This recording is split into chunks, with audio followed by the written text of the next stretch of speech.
सोने के महलों में रहने वाला एक ऐसा इंसान जिसकी इजाजत के बिना इराक में पत्ता भी नहीं हिलता था। एक ऐसा तानाशाह जिसके पास सोने की बनी AK-47 थी और जिसकी एक आवाज पर लाखों की फौज दुश्मन पर टूट पड़ती थी।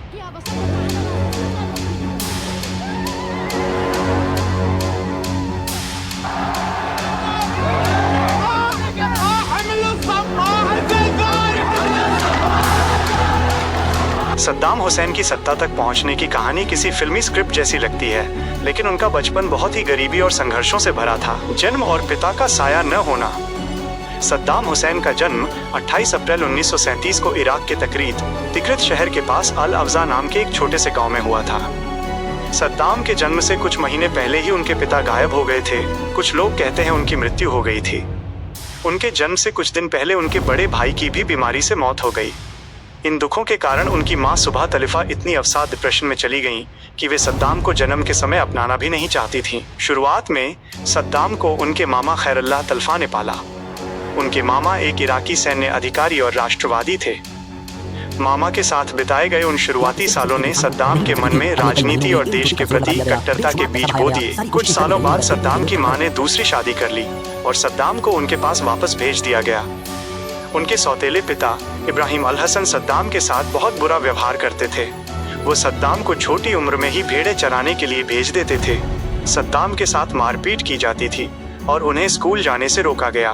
कहा जाता है कि सद्दाम को बचपन में ही अपनी रक्षा के लिए डंडा या हथियार साथ रखने की आदत पड़ गई थी। 10 साल की उम्र तक सद्दाम अनपढ़ थे, लेकिन उनके अंदर पढ़ने की बहुत तीव्र इच्छा थी। एक बार उनके कुछ रिश्तेदारों ने उन्हें स्कूल की बातें बताईं, तो सद्दाम ने तय किया कि वे भी पढ़ेंगे। वे चुपके से अपने घर से भाग निकले और वापस अपने मामा खैरुल्लाह के पास बगदाद चले गए ताकि वे स्कूल जा सकें। मामा के पास रहते हुए सद्दाम ने केवल पढ़ाई ही नहीं की, बल्कि इराक की तत्कालीन राजनीति को भी समझा। उनके मामा ने उन्हें सिखाया कि कौन दोस्त है और कौन दुश्मन। यहीं से सद्दाम बाथ पार्टी के संपर्क में आए, जो उस समय क्रांति की बातें करती थी। सद्दाम हुसैन के पास जब सत्ता आई तो उसका ताकत का नशा ऐसा था कि उसने पूरे इराक को थर्रा दिया। वो सिर्फ एक राष्ट्रपति नहीं, बल्कि एक ऐसा सुल्तान बनना चाहता था जिसके सामने कोई सर न उठा सके। सद्दाम हुसैन, सत्ता और ताकत का खौफनाक नशा। 1979 का वो खूनी लाइव ब्रॉडकास्ट, सत्ता पर कब्जा। सद्दाम हुसैन ने अपनी ताकत का सबसे क्रूर प्रदर्शन तब किया जब वो 1979 में राष्ट्रपति बना। उसने बाथ पार्टी की एक मीटिंग बुलाई और उसे लाइव रिकॉर्ड करवाया। सद्दाम ने स्टेज पर बैठकर सिगार पीते हुए अपने ही पार्टी के 60 से ज्यादा नेताओं के नाम पुकारे और उन पर गद्दारी का आरोप लगाया। उन्हें हॉल से बाहर ले जाया गया और तुरंत मार दिया गया। जो नेता हॉल में बचे थे, उन्हें सद्दाम ने मजबूर किया कि वे अपने ही हाथों से अपने साथियों को गोली मारें। ये दुनिया को संदेश था कि अब इराक में सिर्फ एक ही कानून चलेगा, सद्दाम का कानून। सद्दाम हुसैन को अपनी महानता का ऐसा नशा था कि वो खुद को महान मुस्लिम योद्धा सलादीन अय्यूबी का उत्तराधिकारी मानता था। उसने अपनी तस्वीरें और मूर्तियां पूरे इराक के हर चौक चौराहे पर लगवा दी। इराक के हर स्कूल, दफ्तर और घर में उसकी तस्वीर होना अनिवार्य था। उसने प्राचीन बेबीलोन के खंडहरों को दोबारा बनवाया और हर ईंट पर अपना नाम लिखवाया। यह सद्दाम हुसैन द्वारा बनाया गया है। सद्दाम को अपनी दौलत और ताकत दिखाने का बहुत शौक था। उसने पूरे इराक में 80 से ज्यादा आलीशान महल बनवाए थे। इन महलों में सोने के नल, सोने की घड़ियां और यहाँ तक कि सोने के टॉयलेट ब्रश भी थे। उसके पास सोने की बनी AK-47 और पिस्तौलें थीं। वो अक्सर हवा में गोलियां चलाकर अपनी ताकत का प्रदर्शन करता था। ताकत का नशा इतना गहरा था कि उसने अपने ही परिवार को नहीं छोड़ा। जब उसके 2 दामादों ने उसके खिलाफ आवाज उठाई और जॉर्डन भाग गए, तो सद्दाम ने उन्हें माफ करने का वादा करके वापस बुलाया और बगदाद पहुंचते ही उनकी हत्या करवा दी। अपनी ताकत के घमंड में सद्दाम ने 2 बड़े युद्ध छेड़े। एक ईरान इराक युद्ध, जो 8 साल तक चला और लाखों लोग मारे गए। 2 कुवैत पर हमला 1990। सद्दाम को लगा कि वो रातों रात कुवैत को हड़प लेगा और कोई उसे रोक नहीं पाएगा।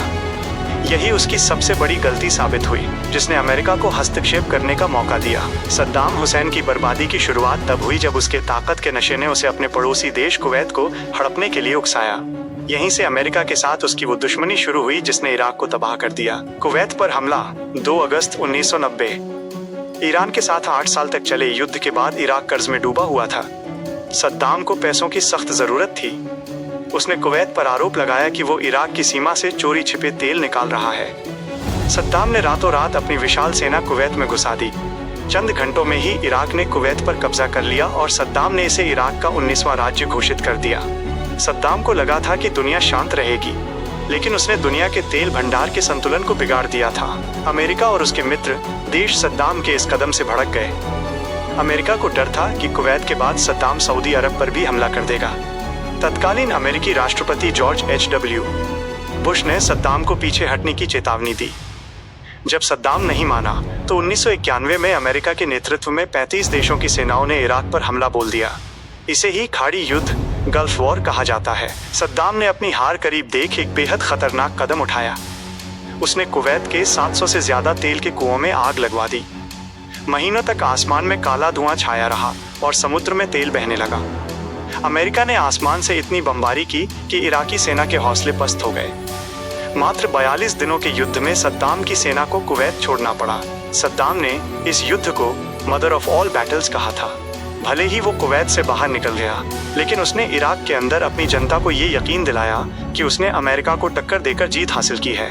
अमेरिका और सद्दाम के बीच की ये दुश्मनी 1991 में खत्म नहीं हुई। 2003 में अमेरिका ने फिर से इराक पर हमला किया, इस बार ये आरोप लगाकर कि सद्दाम के पास मास डिस्ट्रक्शन के हथियार WMDs हैं। इस बार अमेरिका का मकसद केवल सद्दाम को पीछे हटाना नहीं, बल्कि उसे सत्ता से उखाड़ फेंकना था। बगदाद का पतन हुआ और सद्दाम की विशाल मूर्तियां गिरा दी गईं। सद्दाम हुसैन की गिरफ्तारी की कहानी किसी हॉलीवुड फिल्म के क्लाइमैक्स से भी ज्यादा रोमांचक है। जिस इंसान ने आलीशान महलों में जिंदगी बिताई, उसका अंत एक 8 फीट गहरे मिट्टी के गड्ढे में हुआ, एक 9 महीने की लुका छिपी। 2003 में बगदाद के पतन के बाद सद्दाम गायब हो गया। अमेरिका ने उसकी जानकारी देने वाले पर $25 मिलियन, करीब 200 करोड़ रुपए का इनाम रखा था। अमेरिकी सेना ने सद्दाम के परिवार और अंगरक्षकों पर दबाव बनाया, जिसके बाद उन्हें एक सुराग मिला। ऑपरेशन रेड डॉन, 13 दिसंबर 2003। खुफिया जानकारी के आधार पर अमेरिकी स्पेशल फोर्सेस ने सद्दाम के गृहनगर तकरीद के पास अद-दौर नाम के एक छोटे से फार्म हाउस को घेरा। रात का वक्त था और इस मिशन को नाम दिया गया था ऑपरेशन रेड डॉन। काफी तलाश के बाद सैनिकों को एक झोपड़ी के पास जमीन पर कुछ कालीन और कचरा पड़ा दिखा। जब उन्होंने उसे हटाया तो नीचे एक स्टायरोफोम का ढक्कन मिला। उसे हटाने पर एक 8 फीट गहरा और संकरा गड्ढा दिखाई दिया। सैनिकों ने जैसे ही अंदर रोशनी डाली, उन्हें 2 आंखें चमकती हुई दिखीं। एक सैनिक ने चिल्लाकर बाहर आने को कहा, वरना वे अंदर ग्रेनेड फेंक देते। गड्ढे से एक गंदा, अस्त व्यस्त इंसान बाहर निकला। उसकी दाढ़ी बढ़ी हुई थी, बाल बिखरे थे और वो बहुत थका हुआ लग रहा था। उसने बाहर आते ही अंग्रेजी में कहा, I am Saddam Hussein, I am the president of Iraq and I want to negotiate. मैं सद्दाम हुसैन हूँ, मैं इराक का राष्ट्रपति हूँ और मैं बातचीत करना चाहता हूँ। अमेरिकी सैनिक ने जवाब दिया, रिगार्ड्स फ्रॉम प्रेसिडेंट बुश। राष्ट्रपति बुश की तरफ से सम्मान। दुनिया को जो तस्वीरें दिखाई गईं, उनमें एक डॉक्टर सद्दाम के बाल और दांतों की जांच कर रहा था, जैसे वो कोई अपराधी हो। उस वक्त सद्दाम के पास से 2 AK-47 राइफलें, एक पिस्तौल और $7,50,000 नकद मिले।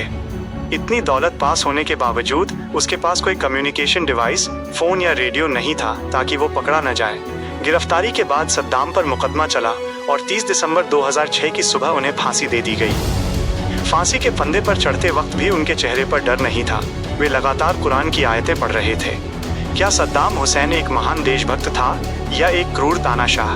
अपनी राय कमेंट्स में दें। सद्दाम हुसैन की कहानी महलों से शुरू होकर एक अंधेरे गड्ढे और फिर फांसी के फंदे पर खत्म हुई। इतिहास सद्दाम को कैसे याद रखेगा? एक ऐसे नेता के रूप में जिसने इराक को आधुनिक बनाने की कोशिश की, या एक ऐसे क्रूर तानाशाह के रूप में जिसने अपने ही लोगों पर अत्याचार किए? इसका फैसला आज भी दुनिया के लिए एक पहेली है। लेकिन एक बात साफ है, ताकत का नशा चाहे कितना भी बड़ा क्यों न हो, वक्त का पहिया जब घूमता है तो बड़े बड़े साम्राज्य मिट्टी में मिल जाते हैं। आपको क्या लगता है, क्या सद्दाम के जाने के बाद इराक वाकई बेहतर हुआ या हालात और खराब हो गए? अपनी राय कमेंट बॉक्स में जरूर बताएं। अगर आपको ये ऐतिहासिक वीडियो पसंद आया हो तो इसे लाइक करें और ऐसी ही और गहरी कहानियों, केस स्टडीज के लिए हमारे चैनल को सब्सक्राइब करके बेल आइकन जरूर दबाएं। देखने के लिए शुक्रिया। मिलते हैं अगले वीडियो में।